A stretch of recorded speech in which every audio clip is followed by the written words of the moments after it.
여러분 안녕하세요. 이슈인사이트입니다. 영상 시작하기 전에 구독과 좋아요, 알림 설정까지 꼭 부탁드립니다. 여러분의 소중한 클릭 하나가 더 깊이 있는 진실을 파헤치는 큰 힘이 됩니다. 자, 그럼 오늘의 본론으로 아주 깊숙이 들어가 보겠습니다. 요즘 이란의 밤하늘을 보면 정말 심상치가 않습니다. 테헤란 동부의 군 심장부인 헤슈마티의 기지에서 불길이 솟구치고 아르다빌 유류 창고가 거대한 보석 구름을 만들며 폭발하는 사고가 연일 터지고 있죠. 어제 오만 무스카트에서 있었던 미국과 이란의 협상이 양측의 이견 차이를 서로 인식하며 마무리되었습니다. 이란은 협상 중에도 미국의 군 자산들을 드론으로 감시하며 군의 비상태세를 내려 당장이라도 공격에 나설 것처럼 으르렁대고 있죠. 이를 바라보는 도널드 트럼프 대통령의 반응은 기묘할 정도로 여유롭습니다. 최근 기내 인터뷰 내용을 보면 우리는 전혀 서두를 게 없다. 시간은 완전히 우리 편이다라며 느긋하게 웃음까지 보이고 있습니다. 트럼프가 이렇게 배짱을 부리는 건 사실 다 믿는 구석이 있기 때문입니다. 이미 작년 6월에 있었던 미드나잇 해머 작전으로 이란이 가진 치명적인 이빨을 거의 다 뽑아버렸거든요. 당시 미국은 무려 125대가 넘는 항공기와 7대의 스텔스 폭격기를 동원해 포르도, 나탄즈, 에스파한 같은 핵심 핵시설들을 완전히 초토화했습니다.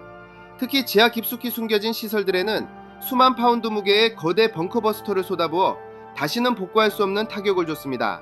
단순히 핵시설뿐만 아니라 이란이 자랑하던 방공망과 미사일 기지들까지 한꺼번에 날려버렸으니 이란 정권으로선 사실상 군사적 맷집이 아예 사라진 셈입니다. 진짜 비극은 여기서 끝이 아니라 경제에서 터졌습니다.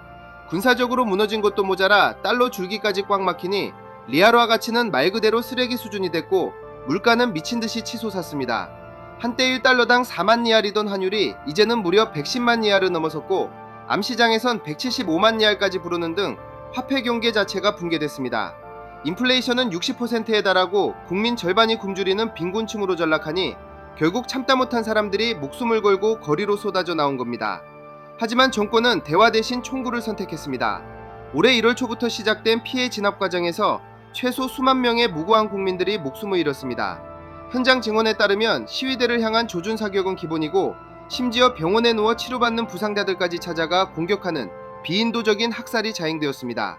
미국은 이런 혼란을 틈타 확인 사살을 날렸습니다. 단순히 말로만 경고하던 25% 추가 관세를 이제는 대통령이 직접 행정명령에 서명하며 법적으로 집행하기 시작한 겁니다. 이건 이란뿐만 아니라 이란과 거래하는 모든 나라를 향해 이란과 손잡으면 너희도 미국 시장에서 쫓겨날 줄 알라는 강력한 선전포고입니다. 이 조치는 이란에게 이제 너희가 다시 집권하고 경제를 살릴 방법은 우주 어디에도 없다는 사실을 쐐기 박듯 확인시켜준 결정타였습니다. 상황이 이쯤 되니 이란은 비참하게도 생존을 구걸하기 위해 오만 협상장에 나타난 겁니다. 하지만 여러분, 사실 이 핵협상은 처음부터 이견 차이가 좁혀질 수 없는 판이었습니다. 이란은 당장 숨통이라도 트고 싶어서 핵을 좀 포기할 테니 제재부터 풀어달라고 애원하지만 미국의 요구는 차원이 다릅니다. 미국은 살고 싶으면 핵은 물론이고 미사일과 모든 무장 조직까지 다 내려놓고 무조건 항복하라고 압박하고 있거든요. 여기서 진짜 소름 돋는 사실은 이란 지도부 역시 이미 배가 가라앉고 있다는 걸 알고 있다는 겁니다. 스콧 베센트 미 재무장관은 이란 고위직들이 국가 자산을 미친듯이 해외로 송금하는 정황을 포착하고는 이들을 배를 떠나는 쥐들이라고 불렀습니다. 겉으로는 국민과 이슬람 수호를 외치며 협상하는 척하지만 실제로는 최고 지도자의 아들인 모주타바까지 나서서 수억 달러를 두바이로 빼돌리는 등 탈출 비자금을 챙기느라 정신이 없습니다. 미국은 이 속셈을 이미 다 꿰뚫어 보고 있습니다. 그래서 겉으로는 대화를 진행하면서 뒤로는 이란의 반정부 인사들을 결집시켜 새로운 정부를 세울 유던 작전을 착착 진행하고 있는 겁니다. 특히 우리가 주목해야 할 점은 왜 미국이 군사력으로 이들을 완전히 쓸어버리지 않고 굳이 협상을 끌어가느냐는 것입니다.